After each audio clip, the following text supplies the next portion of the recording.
நண்பர்களுக்கு அஸ்ஸலாமு அலைக்கும், வணக்கம்.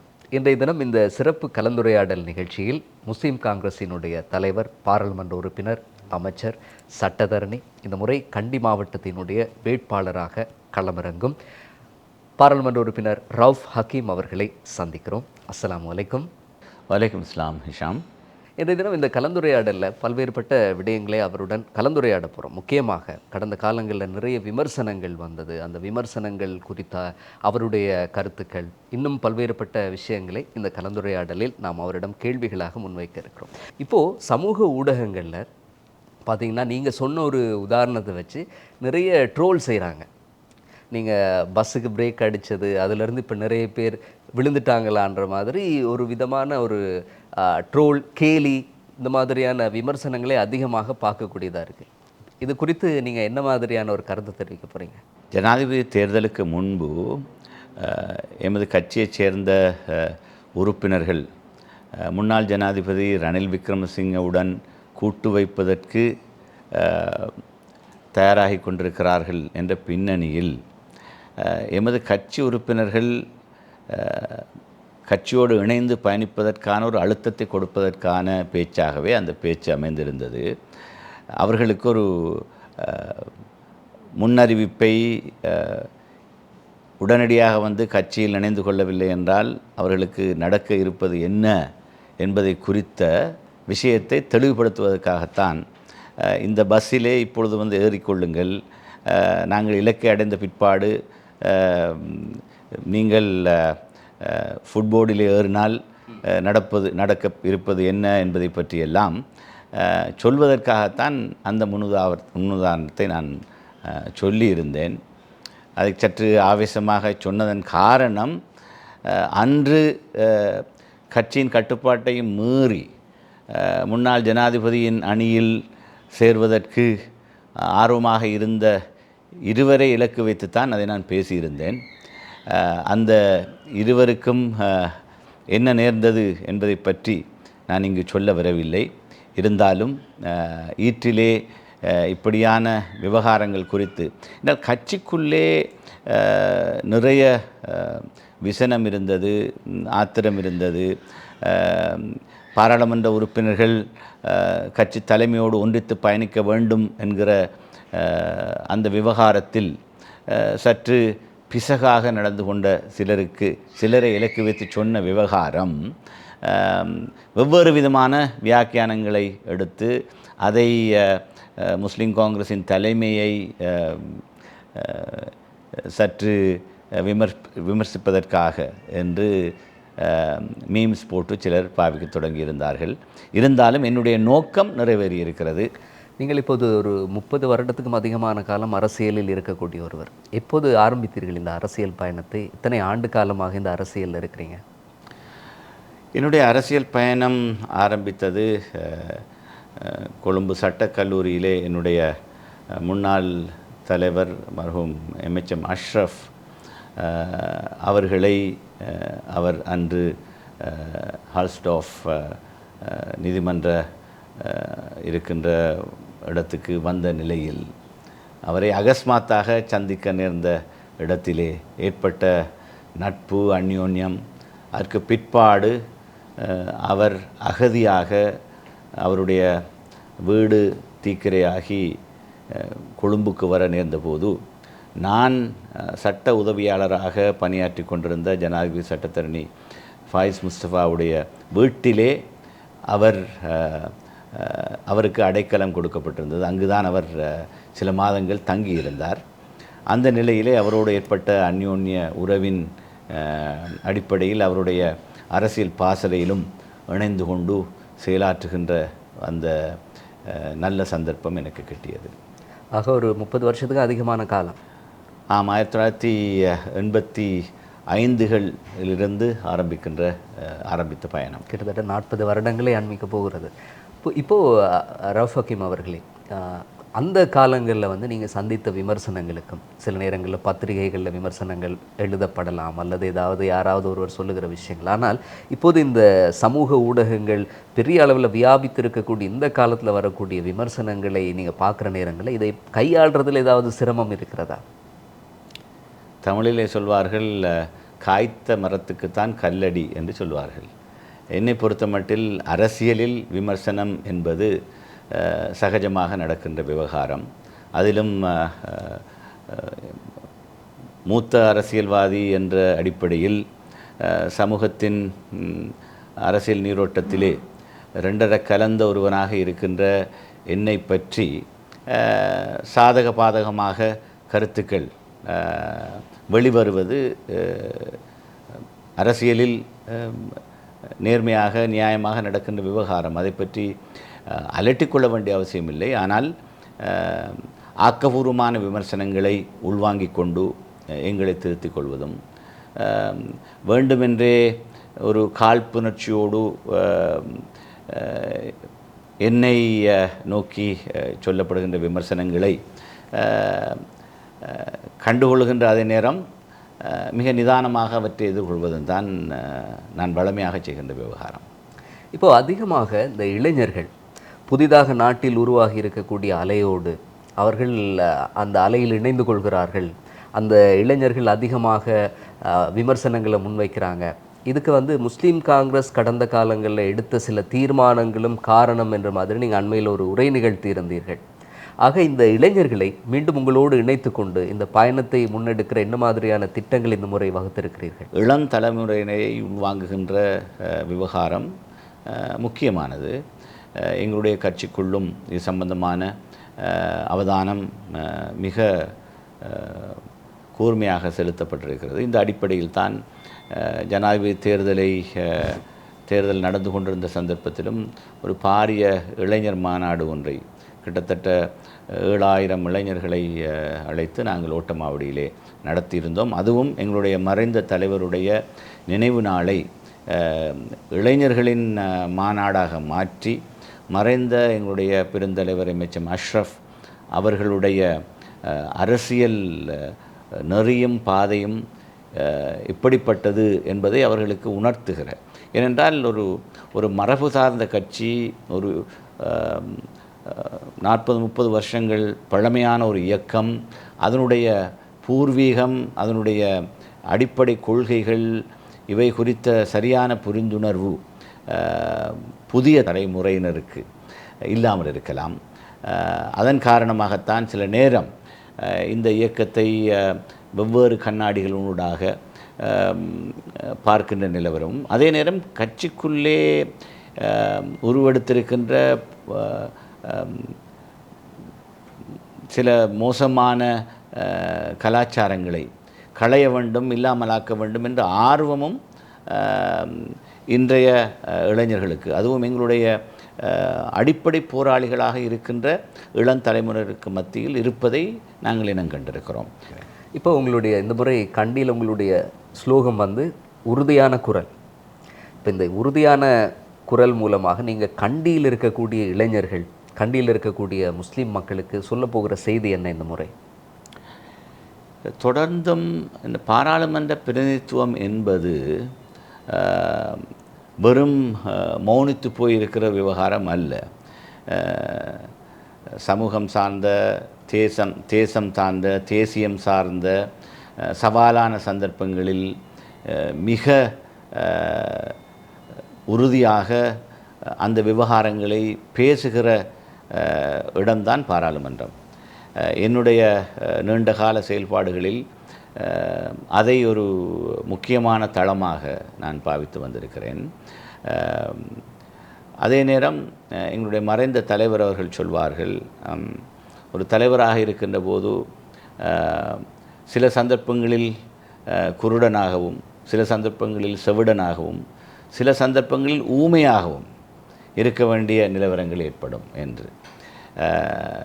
எல்லா இடங்களிலும் விழுந்தடித்து கொண்டு போய் பேச வெளிக்கிடுவதும் அல்லது கருத்து சொல்ல ஆரம்பிப்பதும் அல்லது நிதானம் இழந்து அவசரப்படுவதும் கூட இந்த உறுதியான குரல் என்ற விவகாரத்தோடு சம்பந்தப்பட்ட விஷயம். எந்த விஷயத்தை எப்போது பேச வேண்டும், எப்படி பேச வேண்டும் என்பதையும் தெரியாமல் ஒரு உறுதியான தலைமைத்துவத்தை யாரும் வழங்க முடியாது. கோவிட் காலங்களில் முஸ்லிம்களுடைய ஜனாசாக்கள் எரிக்கப்பட்ட சந்தர்ப்பத்தில் அதிகமாக அதற்கு அந்த உரிமையை வென்றெடுப்பதற்காக நீங்கள் குரல் கொடுத்திருந்தீர்கள் பாராளுமன்றத்தில். இறுதியாக பாராளுமன்ற அமர்வு நடந்தபோது கூட அந்த கோவிட் ஜனாசாக்களை எரிக்க வேண்டும் என்கிற அந்த நிபுணர்கள் குழுவில் இருந்தவர்களை மீண்டும் நியமித்திருக்கிறார்கள் என்கிற ஒரு விடயம் சம்பந்தமாகவும் கடைசி அமர்வின் போது, என்னுடைய ஞாபகம் சரியாக இருந்தால் அந்த அமர்வின் போதும் கூட நீங்கள் இது குறித்து பேசியிருந்தீர்கள். இப்படி தொடர்ச்சியாக பல சந்தர்ப்பங்களிலே நீங்கள் இது தொடர்பாக குரல் எழுப்பி இருக்கிறீர்கள். இந்த உறுதியான குரலாலும் எங்களுடைய உரிமையை வெல்ல முடியாமல் போயிருக்கிறதா? நாங்கள் குரல் கொடுத்து கொண்டே தான் இருந்தோமா தொடர்ந்தும்? அதை எங்களால் வெல்ல முடியாமல் போனதா? சிலர் சொல்கிறாங்க இம்ரான்கான் வந்து தான் இந்த உரிமை எங்களுக்கு பெற்றுக் கொடுத்தார், வெளிநாட்டிலிருந்து ஒருவர் வந்து தான் அந்த உரிமை எங்களுக்கு பெற்றுத்தர வேண்டி இருந்ததா? இவ்வளவு முஸ்லீம் தலைவர்கள் உங்களை போன்று அனுபவம் மிக்கவர்கள் இருந்தும் அதை வெல்ல முடியாமல் போனதா? நாங்கள் எவ்வாறு அந்த போராட்டத்தை வடிவமைத்தோம் என்பது தனியே அது நான் மட்டும் செய்த காரியம் அல்ல. பரவலாக சிவில் சமூக அமைப்புகள், முஸ்லிம் சமூகத்துக்கு வெளியிலே இருக்கின்றவர்கள், முஸ்லிம் சமூகத்தை சாராத சட்டத்தரணிகள் என்று பலவாறாக இதுக்கான போராட்டங்களை முன்னெடுத்தோம். அரசாங்கத்துக்கு நாங்கள் கொடுத்த கோரிக்கைகளை எல்லாம் அவர்கள் உதாசீனம் செய்தது நாடறிந்த விவகாரம். குறிப்பாக இந்த நிபுணர் குழு என்பது எபிடியோமாலஜிஸ்ட் எனப்படுகிற தொற்றுநோய் நிபுணர்கள், அதே போல் வைராலஜிஸ்ட் எனப்படுகிற வைரஸ் நோய் கிருமி சம்பந்தமான விஷேட நிபுணர்கள், அதே போல் ஜியாலஜிஸ்ட் என்று மண் ஆய்வு சம்பந்தமான விவகாரங்களில் உள்ளவர்களையும் கூட இணைத்து கொண்டார்கள். இதனுடைய உண்மையான நோக்கம் முஸ்லிம்களுடைய ஜனாசாக்களை புதைக்கிற அடக்கிற விவகாரத்தில் நிலத்தடி நீரூடாக வைரஸ் பரவும் என்கிற ஒரு எந்த விஞ்ஞானபூர்வமான அடிப்படையும் மற்ற ஒரு வைரஸ் கிருமி என்பது ஒரு உயிருள்ள உடம்பில் மாத்திரம்தான் நீடிக்க முடியும். உயிர் போன பிற்பாடு அந்த உடலிலே வைரஸ் உயிர் வாழ முடியாது என்கிற உலகறிந்த உண்மையை கூட மறுதலித்து இவர்கள் இப்படியான ஒரு மிக மோசமான பழிவாங்குகின்ற நோக்கில் செய்த இந்த விவகாரத்தில் பின்னணியில் இருந்த அந்த நிபுணர் குழு சம்பந்தமான அவர்களுக்கு குறைந்தபட்சம் சுகாதார அமைச்சு ஒரு உள்ளக விசாரணையாவது நடத்த வேண்டும். அதன் மூலம் இவர்கள் எடுத்த இந்த விஞ்ஞானபூர்வமற்ற மிக மோசமான பழிவாங்கும் எண்ணத்துடனான இந்த முடிவின் பின்னணியில் முஸ்லிம்கள் அனுபவித்த இன்னல்களுக்கு குறைந்தபட்ச தண்டனையாவது அவர்களுக்கு பெற்றுக் கொடுத்தாக வேண்டும் என்பதில் தான் என்னுடைய பல கேள்விகள் பாராளுமன்றத்தில் கேட்கப்பட்டது. இதுவரையும் அது சம்பந்தமான எந்த ஆக்கபூர்வமான நடவடிக்கையும் அரசாங்கம் எடுக்கவில்லை. வெறும் சாட்டுக்காக மன்னிப்பு கோருகிற ஒரு விவகாரம் சொல்லப்பட்டது. நாங்கள் மன்னிப்போம் ஆனால் மறக்க மாட்டோம் என்ற நிலையிலே தான் சந்ததி சந்ததியாக பேசப்படுகிற ஒரு மிக மோசமான முஸ்லிம்களுக்கு மேல் செய்யப்பட்ட ஒரு மிகப்பெரிய அரச அனுசரணையுடனான ஒரு கொடுமை என்பது வரலாற்றிலே பதியப்படும். நீங்கள் பாகிஸ்தான் பிரதமர் இம்ரான்கான் உடைய வருகையின் பின்னால் தான் இந்த முடிவை இலங்கை வாபஸ் பெற்றது என்று சொன்னதன் பின்னணியில் இருக்கின்ற பல காரணங்களை சிலர் அறியாமல் இருக்கலாம். உண்மையில் பாகிஸ்தான் பிரதமர் இலங்கை வரப்போகிறார் என்று அறிந்தவுடனே நாங்கள் முஸ்லிம் பாராளுமன்ற உறுப்பினர்களை எல்லாம் நான் ஒன்று திரட்டி அவர்களின் கையொப்பத்தை பெற்று பாகிஸ்தான் தூதரகத்துக்கு அவரை சந்திப்பதற்கான அனுமதியை கோரியிருந்தோம். பாகிஸ்தான் தூதரகத்துக்கு ஒரு வெளிநாட்டு பிரதமர் வருகின்ற போது அவருடைய ராஜதந்திர சந்திப்புகளையும் ஏனைய சந்திப்புகளையும் ஒழுங்குபடுத்துவது வெளிவிவகார அமைச்சு. வெளிவிவகார அமைச்சு கடைசி வரை முஸ்லிம் பாராளுமன்ற உறுப்பினர்களை சந்திப்பதற்கான அனுமதிக்கு அவர்கள் அனுமதி தந்திருக்கவில்லை. இறுதியில் தான் பாகிஸ்தான் பிரதமருடைய பிரத்யேக வேண்டுகோளின் பேரில் அவர் நாட்டிலிருந்து விமான நிலையத்துக்கு போகின்ற வழியில் ஒரு அரை மணித்தியாலம் சந்திக்கலாம் என்ற அனுமதியை தந்தார்கள். அந்த அனுமதியையும் பெறுவதற்காக நாங்கள் அவர் தங்கியிருந்த ஹோட்டலுக்கு முன்னாலே ஒரு ஆர்ப்பாட்டத்தையும் நடத்தியிருந்தோம். அந்த ஆர்ப்பாட்டம் நடக்கின்ற பின்னணியில் தான் ஈற்றிலே அனுமதி சாத்தியமானது. எனவே அந்த அனுமதியின் போது மிக தெளிவாக நாங்கள் அறிந்து கொண்ட விவகாரம், ஏற்கனவே நாங்கள் உலக ஜெனீவாவில் இருக்கின்ற ஐக்கிய நாடுகளின் மனித உரிமை செயலகத்துக்கு ஆணையகத்துக்கு இது சம்பந்தமாக முறையிட்டிருந்தோம். அந்த முறையீடு இலங்கைக்கு எதிரான யுத்த காலத்துக்கு பின்னரான ஒரு பிரேரணை ஒவ்வொரு வருடமும் மீண்டும் விவாதத்துக்கு வருகின்ற போது இந்த விவகாரமும் அதிலே உள்வாங்கப்பட்டு எங்களுடைய கோரிக்கையின் காரணமாக வழமையாக இலங்கைக்கு ஆதரவு தெரிவித்து வந்த இஸ்லாமிய நாடுகள் மத்தியில் நாங்கள் தீவிர பிரச்சாரம் மேற்கொண்டோம். இங்கிருந்த தூதரகங்களுக்கு போய் நேரடியாக சந்தித்து அந்த தூதுவர்கள் மூலமாக அழுத்தம் கொடுக்க ஆரம்பித்தோம். அதன் பின்னணியில் இஸ்லாமிய நாடுகளின் ஒன்றியம், ஓஐசி எனப்படுகின்ற ஒன்றியத்தைச் சேர்ந்த இலங்கையில் வதிவிடமாக இருக்கின்ற தூதுவர்கள் எல்லோரும் கூட்டாக ஒரு கடிதத்தை அன்றைய ஜனாதிபதி கோட்டாபய ராஜபக்சவுக்கு இந்த தீர்மானத்தை வாபஸ் பெற வேண்டும், முஸ்லிம்களுக்கு மிக மோசமான அநியாயம் ஆக இது பார்க்கப்படுகிறது, எனவே நீங்கள் இதை வாபஸ் பெற வேண்டும் என்று ஒரு கடிதத்தை எழுதினார்கள். அந்த கடிதத்துக்கு குறைந்தபட்சம் ஒரு பதிலையாவது அந்த ஜனாதிபதி அனுப்பவில்லை. இதை நான் பாராளுமன்றத்திலே இது ஒரு மிக கேவலமான விஷயம், உங்களுடைய ஐக்கிய நாடுகள் சபையின் தீர்மானத்திற்கு தொடர்ந்தேர்ச்சியாக ஆதரவு தெரிவித்து வருகின்ற நாடுகள் இலங்கைக்கு எதிரான தீர்மானத்துக்கு இலங்கைக்கு சார்பாக இருக்கின்ற இஸ்லாமிய நாடுகள் உங்களிடத்திலே வினயமாக முஸ்லிம் சமூகத்துக்கு நடக்கிற ஒரு அநியாயத்தை நீங்கள் இல்லாமல் செய்துவிட வேண்டும் என்று அனுப்பிய கடிதத்துக்கு கூட பதிலளிப்பாமல் இருக்கின்ற இந்த மோசமான ராஜதந்திர அவமதிப்பை நீங்கள் செய்கிறீர்கள் என்று கூட நான் வெளிநாட்டு அமைச்சரை விழித்து நான் பேசியிருந்தேன். இந்த பின்னணியில் நடந்தது என்னவென்றால், குறிப்பாக ஜெனீவாவிலே நடக்கிற மனித உரிமை மாநாடு, அதாவது அந்த அந்த UNHRC செஷன்ஸ் அமர்வில் நடக்கின்ற போது இலங்கைக்கு எதிரான பிரேரணைக்கு இலங்கைக்கு சார்பாக வாக்களிக்கும்படி ஓஐசி நாடுகள் கூடுதலான பிரச்சாரத்தையும் அழுத்தத்தையும் கொடுப்பதில் பாகிஸ்தான் எப்போதுமே முன்னணியில் நின்றிருக்கிறது. எனவே பாகிஸ்தானுடைய அந்த ராஜதந்திர ரீதியான ஆதரவு இலங்கைக்கு மிக அவசியமான இந்த கட்டத்திலே தான் பாகிஸ்தான் பிரதமர் நாட்டுக்கு வந்திருந்தார். வந்த நிலையில் அவரை சந்தித்து நாங்கள் இந்த விவகாரத்தை சொன்னது மாத்திரமல்ல, பாகிஸ்தான் தூதரகத்துக்கும் அனைத்து இஸ்லாமிய நாடுகளின் தூதரகங்களுக்கும் கொடுத்திருந்த வேண்டுகோளை அவர்கள் முறையாக பாவித்து, இம்முறை ஜெனீவாவிலே நாங்கள் உங்கள் சார்பாக வாக்களை திரட்டுவதாக இருந்தால் இந்த விவகாரத்தை நீங்கள் நீக்கிக் கொள்ள வேண்டும் என்று அடுத்த மார்ச் மாதம் வர இருந்தது. என்றால் ஏற்கனவே வாக்களித்த 9 நாடுகள் வாக்களிக்காமல் தவிர்ந்து கொண்டிருந்தன. அந்த சமிக்ஞை இலங்கைக்கு சரியாக விளங்கிய காரணத்தினால் இந்த பிரச்சாரத்தை உள்நாட்டிலும் வெளிநாட்டிலும் நாங்கள் சரிவர செய்த பின்னணியில் தான் பாகிஸ்தான் பிரதமருடைய இலங்கையின் வருகையின் போது அவர் இஸ்லாமிய நாடுகள் ஒன்றியத்தின் ஊடாகவும் கூட்டாகவும் செய்த ஒரு ராஜதந்திர நடவடிக்கையின் விளைவாகத்தான் இது சாத்தியமானது என்பதை குறித்து நாங்கள் திருப்தி அடைகிறோம்.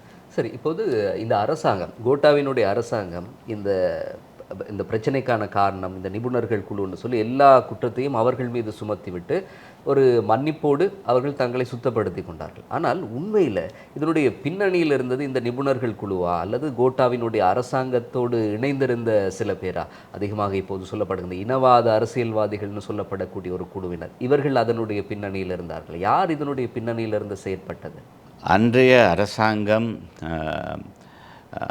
அதற்கு முன்பு நடந்த உயிர்த்த ஞாயிறு தாக்குதலை தங்களுக்கு சாதகமாக பயன்படுத்தி முஸ்லிம் சமூகத்தின் உள்ளே மிக மோசமான பயங்கரவாத செயல்பாடுகள் உருவெடுத்திருக்கிறது, நாட்டுக்கே ஆபத்தானது என்பதை அடிப்படையாக வைத்து அப்பாவி நாட்டுப்புற பெரும்பான்மை மக்களை முஸ்லிம்கள் மீது சந்தேகம் கொள்ள வைத்து அதன் மூலமாக ஆட்சியை கைப்பற்றுவதற்கான ஒரு மிகப்பெரிய வஞ்சகமான செயல் திட்டத்தின் அங்கமாகத்தான் உயிர்த்தஞாயிறு தாக்குதலும் ஒரு சதி என்பதற்கான பல விவகாரங்களை நாங்கள் பாராளுமன்றத்திலே அத்தாட்சிகளோடு பேசியிருக்கிறோம். அது சம்பந்தமான விசாரணைகள் இன்னும் முற்றுப்பெற்றிருக்கின்ற விசாரணைகளையும் சரிவர குறித்த சூத்திரதாரிகளை தேடி கண்டுபிடிக்கிற விஷயம் இன்னும் கிடப்பில் இருக்கிற ஒரு நிலையில், அதுக்கு அடுத்த கட்டமாக வந்த இந்த கோவிட் கொடுந்தொற்றின் போது முஸ்லிம்கள் மீது கொண்டிருந்த வஞ்சத்தை இன்னும் அதிகப்படுத்துவதற்கும் அதனூடாக மக்களை அரசியல் ரீதியாக திசை திருப்பதற்குமான ஒரு நோக்கமும் இதிலே இருந்தது. ஏனென்றால் அதனை ஒட்டி என்றால் எல்லாருக்கும் தெரியும், ஜனாதிபதி தேர்தல் முடிந்த பிற்பாடு கோவிட் தொற்றின் காரணமாக பாராளுமன்றம் கலைக்கப்பட்டு ஏறத்தாழ 7-8 மாதங்களுக்கு பிறகுதான் பாராளுமன்ற தேர்தல் நடந்தது. பாராளுமன்ற தேர்தலில் பெரும்பான்மையை பெறுவதற்கும் முஸ்லிம்கள் மீது இப்படியான ஒரு அடிப்படையற்ற விஞ்ஞானபூர்வம் இல்லாத உலக சுகாதார நிறுவனமும் மறுதளித்திருக்கின்ற விஷயத்தை இந்த அப்பாவி நாட்டுப்புற மக்களை நம்ப வைத்து இவர்கள்தான் கோவிட் தொற்றை பரப்புகிறார்கள் என்ற மாதிரியான ஒரு உளப்பதிவை உருவாக்குகிற செயல்பாடுகளை சில தொலைக்காட்சி நிறுவனங்கள் மிக திட்டவட்டமாக முன்னெடுத்திருந்தன. அது அரசாங்கத்துக்கும் அரசியல் ரீதியாக தேவைப்பட்ட விஷயமாக, ஏனென்றால் முஸ்லிம் சமூகத்தவர் தன்னை ஜனாதிபதி ஆக்குவதில் பங்களிக்கவில்லை என்ற துணிப்பட அவருடைய முதலாவது உரையிலேயே பேசியிருந்தார். அந்த அடிப்படையில் அடுத்த பாராளுமன்ற தேர்தலும் முஸ்லிம் சமூகத்தின் ஆதரவு இல்லாமல் தான் அதிக பெரும்பான்மை பெற்றுக்கொள்வதற்கான ஒரு முயற்சியின் தொடர்ச்சியாகத்தான் இது ஒரு அரசியலும் கலந்த, அதே நேரம் முஸ்லிம் சமூகத்தை பழிவாங்குவதற்கென்று ஏற்கனவே தொடர்ந்தேர்ச்சியாக செய்யப்பட்ட விஷயங்களில் இதுவும் ஒரு தொடர் நிகழ்ச்சியாக நடந்தேறியிருந்தது. ஈற்றிலே அது முற்று பெற்றாலும் அதனுடைய பின்னணியும் அது சம்பந்தமான அதற்கு பொறுப்பு கூற வேண்டியவர்களும் குறைந்தபட்ச தண்டனையாவது அனுபவித்தாக வேண்டும் என்ற அடிப்படையிலே தான் நாங்கள் இதிலே மிக உறுதியாக இருந்திருக்கிறோம். ஆக கோட்டாவினுடைய அரசு தான் இதுக்கு முக்கியமாக பின்னணியில் இருந்தது என்று சொல்கிறீர்கள். அவர் இந்த குற்றச்சாட்டிலே இருந்து தான் அதற்கு சம்பந்தப்படவில்லை என்று தப்பித்துக்கொள்ள முடியாது. ஒரு ஜனாதிபதிக்கு முழு உரிமையும் இருந்தது. தன்னுடைய சகோதரர் மஹிந்த ராஜபக்ச சொல்லிக்கூட அவர் கேட்கவில்லை. ஒரு முறை பாராளுமன்றத்திலே பிரதமர் மஹிந்த ராஜபக்ச என்னுடைய கேள்விக்கு பதிலளிக்கும் போது தான் என்னோடு உடன்படுவதாக சொன்னார். ஆனால் இது சம்பந்தமாக இந்த விஷயத்தை ஜனாதிபதியிடம் தான் கதைப்பதாக சொன்னார். ஆனால் அது நடக்கவில்லை. இப்படிப்பட்ட ஒரு ஆட்சியாளர் கோட்டாபய ராஜபக்ச, இப்போது இவர் தொடர்பாக இன்றைக்கி இப்போ என் போன்று சமூகத்தில் இருக்கக்கூடிய சாதாரணமான முஸ்லீம் இளைஞர்கள், முஸ்லீம் மக்கள் ஒரு விஷயத்தை யோசிக்கிறாங்க. இந்த மாதிரியான ஒரு ஆட்சியாளரினுடைய கரங்களை பலப்படுத்துறதுக்காக 20வது திருத்தத்துக்கு எதற்காக முஸ்லீம் அரசியல்வாதிகள் ஆதரவு தெரிவித்தார்கள்? அந்த அரசியல்வாதிகள் இன்றும் முஸ்லீம் காங்கிரஸோடு இணைந்திருக்கிறார்கள். இப்படி இவர்களால் மீண்டும் இந்த சமூகத்தை பார்க்க முடிகிறது? பாராளுமன்ற உறுப்பினர்கள் கட்சியின் கட்டளையை மீறி செயல்படுகின்ற போது முதல் கட்டமாக அவர்களை கட்சியுடைய உச்சபீடத்துக்கு அழைத்து அவர்களுடைய தரப்பு நியாயங்களை கேட்கிற ஒரு வளமை கட்சிக்குள்ளே இருந்து வந்திருக்கிறது. இது சம்பந்தமாக கட்சியிலே உள்ளக மட்டத்தில் நடந்த விசாரணையின் போது தாங்கள் விட்ட தவறை உணர்ந்து மன்னிப்பு கேட்டு அதுக்கு பிற்பாடு அவர்களுக்கு மன்னிப்பு கொடுப்பது என்ற தீர்மானத்தை கட்சியின் உச்சபீடம் எடுத்தது. அந்த கட்டத்திலே நான் நடந்த விவகாரத்தின் அனைத்து பின்னணிகளையும் சொல்லியிருந்தது மாத்திரமல்ல, மிக தெளிவாக கட்சி எடுத்த தீர்மானம், கட்சியிலே இருக்கிற பாராளுமன்ற உறுப்பினர்கள் உளப்பூர்வமாக தவறை உணர்ந்து மன்னிப்பு கோரினால் அவருக்கு மன்னிப்பு வழங்குவது நியாயம் என்ற ஒரு தீர்மானத்தை எடுத்தார்கள். அதன் பின்னணியிலே தான் அவர்களுக்கு நாங்கள் அந்த மன்னிப்பை வழங்கியிருந்தோம். அதுக்கு பிற்பாடு ஒரு வரவு செலவு திட்டத்திலும் கட்சியை ஆதரித்து வாக்களிக்கவில்லை என்ற சந்தர்ப்பத்தில் மீண்டும் அவர்கள் விசாரணைக்கு உட்படுத்தப்பட்ட போது, அந்த சந்தர்ப்பத்திலும் மீண்டும் ஒரு முறை அவர்களுக்கு தொடர்ந்தும் இந்த பிழையை செய்யக்கூடாது, உத்தரவாதம் தர வேண்டும் என்ற அடிப்படையில் சில சத்திய கடதாசிகளையும் வாங்கி கொண்டு தான் கட்சி தொடர்ந்து செயல்பட ஆரம்பித்தது. இதில் முக்கியமான விஷயம் என்னவென்றால், கட்சி எடுத்த தீர்மானத்தின் பின்னணியில் இருந்த விஷயம் ஒரு பாராளுமன்ற குழுவின் அங்கத்துவம் என்பது, அதிலும் அவர்களுக்கு எதிராக நடவடிக்கை எடுக்கின்ற போது அதிலே ஒருவரை தொடர்ந்தேர்ச்சியாக அவர் பிழை செய்து வருகின்ற போது ஒருவரை கட்சி நீக்குவதற்கு தீர்மானம் எடுத்தது. அந்த தீர்மானத்தை நாங்கள் எடுத்து அவர் நீதிமன்றத்துக்கு போய் நீதிமன்றத்திலும் தோற்று போய் தன்னுடைய அமைச்சர் பதவியையும் பாராளுமன்ற உறுப்பினர் பதவியையும் இழக்க வேண்டி ஏற்பட்டது என்ற உண்மையை நாங்கள் மனதிலே கொள்ள வேண்டும். கட்சி தொடர்ந்தேர்ச்சியாக பிழை செய்து வருபவர்களை தொடர்ந்தும் மன்னிக்கிற ஒரு மனப்பான்மையில் இருக்கவில்லை. அதிலும் குறிப்பாக சட்ட நடவடிக்கைகளை எடுக்கின்ற போது அந்த சட்ட நடவடிக்கைகளில் கட்சி வெற்றி பெறுவதற்கான சாத்தியப்பாடுகளையும், அதே நேரம் கட்சி உறுப்பினர்களை வலிந்து ஆளுந்தரப்புக்கு அனுப்பிவிடாமல் பாதுகாத்து கொள்வதும், கட்சியுடைய வலிமை என்பது ஒரு தேர்தலுக்கு பிறகு பாராளுமன்ற ஆசனங்களின் பெருமானத்தில் இருக்கிறது. அந்த பெருமானத்தை நாங்கள் இழந்துவிட்டால் கட்சி தலைமைக்கான வலிமை பாராளுமன்றத்தில் குறைந்து போகும். சமூகத்தின் பொதுப்படையான பல பிரச்சனைகளில் எங்களுக்கு அந்த பாராளுமன்ற ஆசனங்களின் தொகையில் இருக்கிற வலிமையும் முக்கியமானது. இதை அடிப்படையாக வைத்துத்தான் இந்த தீர்மானங்களுக்கு கட்சி வர நேர்ந்தது என்பதையும் நீங்கள் புரிந்து கொள்ள வேண்டும். இருந்தாலும் தொடர்ந்தேர்ச்சியாக செய்து வந்தவர்களில் ஒருவரை நாங்கள் தண்டித்து அவரை பாராளுமன்றத்திலிருந்து அகற்றுகிற நடவடிக்கையிலும் வெற்றியடைந்தோம். அதுவும் 30 வருஷங்களுக்கு பிறகு ஒரு கட்சி நீக்கிய பாராளுமன்ற உறுப்பினரை விவகாரத்தில் நீதிமன்றம் அதை அங்கீகரித்தது என்பது அந்த பாராளுமன்ற உறுப்பினரின் பதவி பறிப்பு போது மாத்திரம்தான் நடந்திருக்கிறது. அதற்கு பிறகு தொடர்ந்தேர்ச்சியாக இன்னும் 4 ஏனைய கட்சிகளின் 4 பாராளுமன்ற உறுப்பினர்கள் பதவி இழக்கிற நிலைமை ஏற்பட்டது. அது உச்ச நீதிமன்றமும் கட்சியுடைய கட்டுப்பாட்டை மீறுபவர்கள் சம்பந்தமான விவகாரத்திலே ஒரு புதிய அணுகுமுறையை, அதனுடைய நியாயத்தன்மையை புரிந்து கொள்கின்ற அடிப்படையில் இலங்கையின் அரசியல் கலாச்சாரத்தில் ஏற்பட்டிருக்கிற இந்த படுமோசமான பாதிப்பை உச்ச நீதிமன்றமும் உள்வாங்கி இருக்கிறது என்பதைத்தான் நாங்கள் தான் அதிலே முன்னோடியாக இருந்து முதல் தடவையாக அதிலே வெற்றி கண்டோம். அதன் பிறகு உறுப்பினர்கள் தொடர்ந்தேர்ச்சியாக இன்னும் மோசமாக கட்சிக்கு எதிராக நடந்தவர்களுக்கு என்ன நடந்தது என்பதை நான் இங்கு பேச வரவில்லை. இருந்தாலும் சில சந்தர்ப்பங்களிலே மக்கள் தெரிவு என்பது, அதுவும் இந்த விருப்பு வாக்கு தெரிவு என்ற விவகாரத்திலே கட்சி உறுப்பினர்களுக்கும் ஒரு பரந்துபட்ட தெரிவுக்கான வாய்ப்பு இருக்கிறது. அவர்கள் எவ்வளவு தூரம் கட்சிக்கு கட்டுப்பட்டு நடந்தார்கள், எந்தெந்த இடங்களில் பிழைவிட்டார்கள், அவர்கள் அபிவிருத்தி பங்களிப்புகளிலே அவர்களுடைய செயல்பாடுகள் என்ன என்று பலவாறாக சிந்திக்கிற கட்சி ஆதரவாளர்கள் இருக்கிறார்கள். ஆனால் உரிமை சார்ந்த விஷயங்களில் அவர்களுடைய செயல்பாடுகளிலே கட்சி தலைமையோடு அவர்கள் ஒன்றித்து பயணித்தார்கள் என்ற விவகாரத்திலே மக்கள் எவ்வாறு முடிவெடுக்கிறார்கள் என்பதற்கான ஒரு வாய்ப்பு இந்த தேர்தலிலே எல்லோருக்கும் வழங்கப்பட்டிருக்கிறது. எனவே எது எப்படியாக இருந்தாலும் மக்கள் தீர்ப்பே மகேசன் தீர்ப்பு என்ற ஒரு விவகாரம் தேர்தல் முடிவுகளின் பின்பு எங்களுக்கு தெரிய வரும்.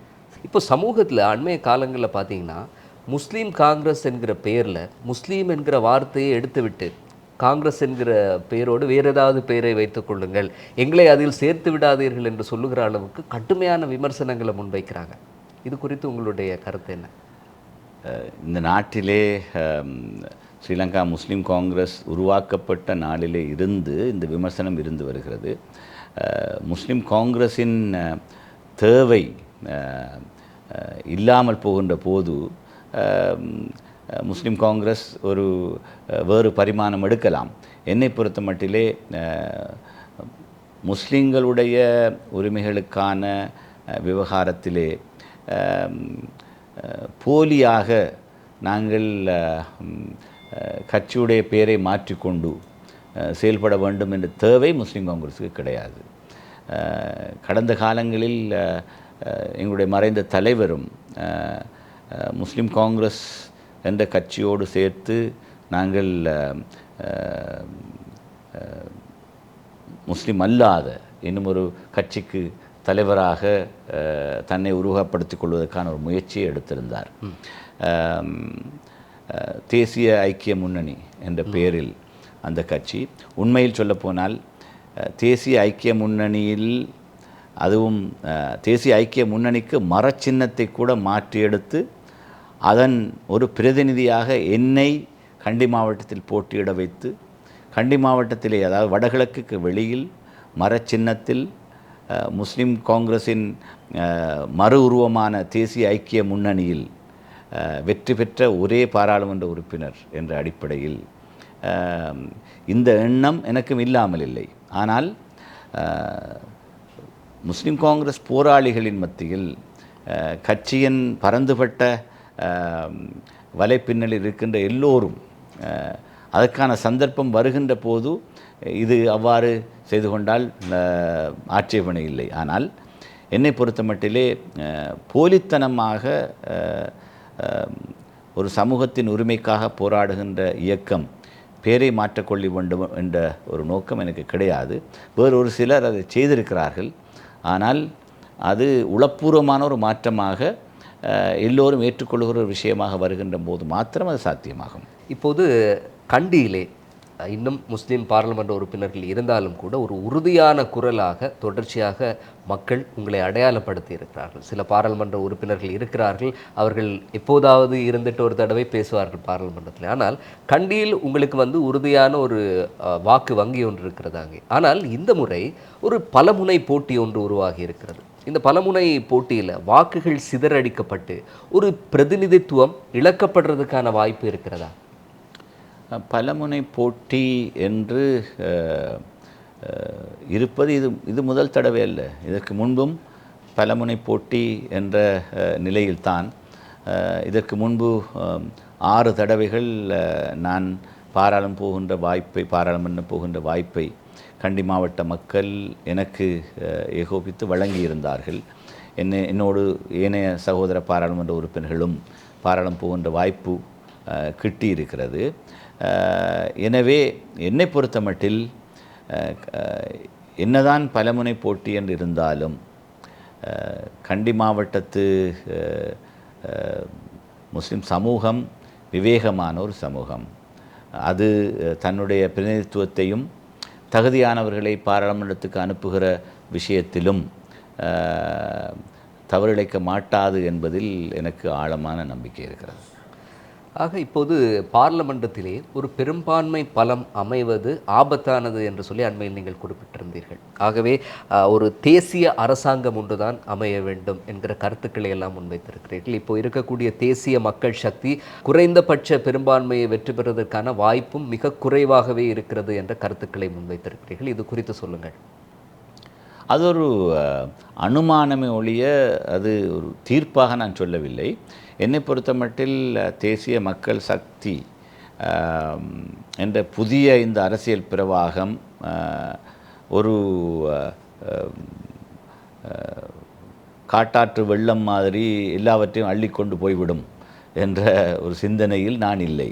என்னை பொறுத்த மட்டில் இதிலே வாக்காளர்கள் மிகவும் நிதானமாகவும் பக்குவமாகவும் தூரநோக்கோடும் சிந்திக்க வேண்டும்.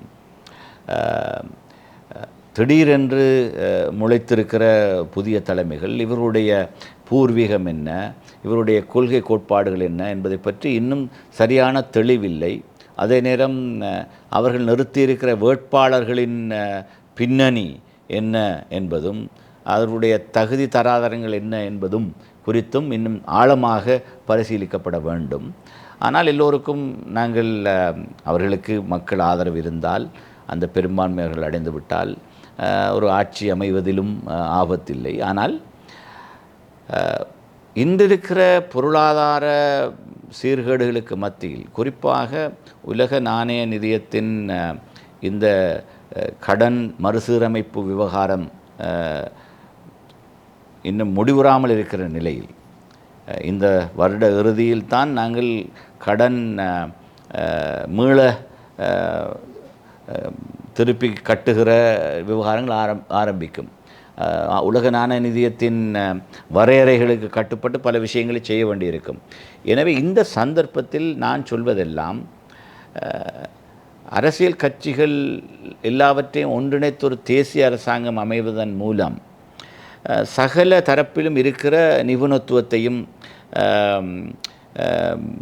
அரசியல் முதிர்ச்சியையும் சரிவர பயன்படுத்தி நாட்டை முதலில் இந்த மிகப்பெரிய பொருளாதார நெருக்கடியிலிருந்து நாங்கள் மீட்டெடுக்க வேண்டும். இல்லை என்றால் இன்னும் படுமோசமாக என்றால் போதிய அனுபவம், அரசியல் அனுபவமோ பொருளாதார நிபுணத்துவமோ இவர்களிடம் இருக்கிறதா என்கிற ஒரு மிகப்பெரிய கேள்வி இருந்து கொண்டிருக்கிறது. ஆனால் ஜனரஞ்சகமாக பல விஷயங்களை பேசியிருக்கிறார்கள். குறிப்பாக ஊழல் தடுப்பு விவகாரத்திலே இவர்களால் தான் அதை செய்ய முடியும் என்ற ஒரு மனப்பதிவை ஏற்படுத்தி இருக்கிறார்கள். ஆனால் எங்களை போன்றவர்கள் அரசாங்கம் இருந்த போதிலும் வெளியில் இருந்த போதிலும் ஊழல் தடுப்பிலும் ஊழல் செய்தவர்களை சிறைக்கு அனுப்புவதிலும் நான் தனிப்பட்ட முறையிலே பல வெற்றிகளை கண்டிருக்கிறேன். ஆனால் இதை விடுத்து இன்னும் வெறும் ஃபைல்களை தூக்கி கொண்டு செய்தியாளர் மாநாடை நடத்தி கொண்டு மாத்திரம் இருக்கின்ற தரப்பினரை மாத்திரம் நம்பி இருக்காமல், இதிலே அனுபவம் வாய்ந்தவர்களையும் ஒன்றிணைத்து கொண்டு இந்த விஷயங்களை சாத்தியப்படுத்துவதுதான் சிறந்தது. அதற்காக நாங்கள் எதிர்க்கட்சியை விட்டு ஆளுங்கட்சிக்கு தாவப் போகிறோம் என்று அர்த்தமல்ல. எதிர்க்கட்சியில் இருந்து கொண்டும் ஊழலை அம்பலப்படுத்துவதில் நாங்கள் நிறைய அண்மை காலத்திலும் பங்களிப்பை செய்திருக்கிறோம். கண்டியில் இருக்கக்கூடிய இந்த முஸ்லீம் சமூகம் முக்கியமாக உங்களை ஒரு தலைவராக ஏற்றுக்கொண்டு இந்த கட்சியோடு நீண்ட காலம் பயணிக்கிறவர்கள் இருக்கிறார்கள். ஆக உங்களுக்கு ஒரு மிகப்பெரிய ஒரு பொறுப்பு இருக்கிறது. அது தவிர உடத்தலைவனையில் 10 இளைஞர்கள் கட்சிக்காகவே உயிர் தியாகம் செய்திருக்கிறார்கள். கண்டி, திகன, அக்குரண போன்ற பகுதிகளில் நடந்த சம்பவங்கள் குறித்தும் நிறைய பேருக்கு தெரியும். இந்த மாதிரியான ஒரு நிலையில் உங்களுடைய ஐக்கிய மக்கள் கூட்டணி மீண்டும் இந்த போல வெற்றி பெற்று பாராளுமன்றத்துக்கு தெரிவாகிற சந்தர்ப்பத்தில் அவர்கள் எதிர்பார்ப்பது போன்று ஊழல், இனவாதமற்ற ஒரு ஆட்சியை உருவாக்க முடியும் என்ற என்ன உத்தரவாதம் கொடுக்கிறீர்கள்? முதலிலேயே இந்த உடத்தளவின்னை சம்பவத்தில் உயிரிழந்தவர்கள் மடவளை பஜார், மடவளையைச் சேர்ந்த இளைஞர்கள் என்பதை ஞாபகப்படுத்திக் கொள்ள வேண்டும். உடத்தளவின்னை, மடவளை ரெண்டும் பாத்ததும்பர தொகுதியில் இருக்கின்ற முக்கியமான முஸ்லீம் ஊர்கள். இவற்றிலே எனக்கு எப்பொழுதுமே ஒரு பேராதரவு இருந்திருக்கிறது. அவர்களுக்கு நன்றி கூறிக்கொள்ள வேண்டும். அதே நேரம் கண்டி மாவட்டம் முழுதிலும் என்னுடைய அரசியலோடு ஒன்றிணைத்து பயணித்த நிறைய பேர் இருக்கிறார்கள். நீங்கள் சொல்லுகின்ற மாதிரி ஒரு புதிய ஆட்சி அமைகிற போது ஐக்கிய மக்கள் சக்தியின் ஊடாக முஸ்லிம் சமூகத்தின் அபிலாஷைகளை மாத்திரமல்ல, இந்த நாட்டை ஐக்கியப்படுத்தி முன்கொண்டு செல்கின்ற புதிய உபாயங்களோடு பயணிக்கிற நிறைய செயல் திட்டங்களை நடைமுறைப்படுத்துகின்ற பாரிய தார்மீக பொறுப்பு எங்கள் எல்லோருக்கும் இருக்கிறது. ஆனால் அதை சாத்தியப்படுத்துவதற்கு எங்களுடைய மறைந்த தலைவர் ஒரு காலத்திலே சொல்லியிருந்தார், எதிர்க்கட்சி இல்லாத ஒரு ஜனநாயகம் என்று. அப்படியான ஒரு கோட்பாட்டோடு பயணிப்பதற்கு நாங்கள் தயாராக வேண்டும் என்ற அடிப்படையிலே தான் ஒரு தேசிய அரசாங்கம் சம்பந்தமான ஒரு கருத்தை நான் சொல்லியிருந்தேன். அதை சிலர் தவறாக வியாக்கியானம் சொல்ல தலைப்பட்டிருந்தார்கள். ஏதோ நாங்கள் அரசாங்கத்தில் இணைவதற்காக சொல்லுகிற விவகாரம் என்று. என்னை பொறுத்த மட்டில் ஆளும் கட்சி எதிர்க்கட்சி என்று ஒரு இந்த வெஸ்ட்மினிஸ்டர் ஆட்சி முறையில் இருக்கிற இந்த விஷயத்தில் சில பரிமாண மாற்றங்களை சரிவரச் செய்வதன் மூலம் நாட்டை கட்டியெழுப்பதற்கான புதிய உபாயங்களை நாங்கள் கையாள முடியும் என்று நான் நம்புகிறேன். இந்த முறை உங்களுடைய இந்த உறுதியான குரல் என்கிற இந்த முழக்கத்தினூடாக கண்டி மாவட்டத்தில் எவ்வளவு ஆசனங்களை ஐக்கிய மக்கள் சக்தி பெற்றுக்கொள்ளும் என்று எதிர்பார்க்கிறீர்கள்? இல்லை, கண்டி மாவட்டத்தில் எங்களுடைய முயற்சி வெற்றி பெறுவதற்காக குறைந்தபட்சம் 7 ஆசனங்களையாவது பெற வேண்டும் என்பது. இதை தவிரவும் நான் சொல்ல வேண்டிய இன்னொரு விஷயம், என்னை பொறுத்த மட்டில் நான் பெருமையுடன் சொல்லிக்கொண்ட விஷயம், அதே நேரம் இறைவனுடைய நாட்டம் அவ்வாறு இருந்தால் முஸ்லிம் காங்கிரஸ் அம்பாறை மட்டக்களப்பு மாவட்டங்களிலே நாங்கள் ஐக்கிய மக்கள் சக்தியுடன் ஒரு தேர்தல் உடன்படிக்கையின் அடிப்படையில் தனித்து கேட்கிறோம். இம்முறை இன்ஷா அல்லாஹ் குறைந்தபட்சம் 4 ஆசனங்களாவது முஸ்லிம் காங்கிரஸின் மரச்சின்னத்தில் பாராளுமன்றத்தில் இருக்கும். அதே நேரம் ஏனைய மாவட்டங்களில் நான் போட்டியிடுகிற மாவட்டம் உட்பட இன்னும் குறைந்தபட்சம் 3-4 ஆசனங்களை பெறுகின்ற வாய்ப்பு எங்களுக்கு இருக்கிறது. எனவே அடுத்த பாராளுமன்றத்தில் இன்ஷா அல்லாஹ் குறைந்தபட்சம் 8 ஆசனங்களோடு பாராளுமன்றத்தில் இருக்கலாம் என்ற நம்பிக்கையோடு இருக்கிறோம். சரி, 8 ஆசனங்களோடு ஒரு உறுதியான குரலாக அமைய வேண்டும் என்பதை தான் ரவுஃப் ஹக்கீம் அவர்களுடைய எதிர்பார்ப்பு. வாழ்த்துக்களை தெரிவித்துக் கொள்கிறோம். இன்றைய இந்த கலந்துரையாடலில் எங்களோடு இணைந்து கொண்டு முஸ்லீம் சமூகத்தின் மத்தியில் இப்போது இருக்கக்கூடிய அநேகமான கேள்விகள், விமர்சனங்களுக்கெல்லாம் உங்களுடைய பதிலை தந்திருந்தீர்கள். மிக்க நன்றி. நன்றி ஹிஷாம். வாழ்த்துக்கள்.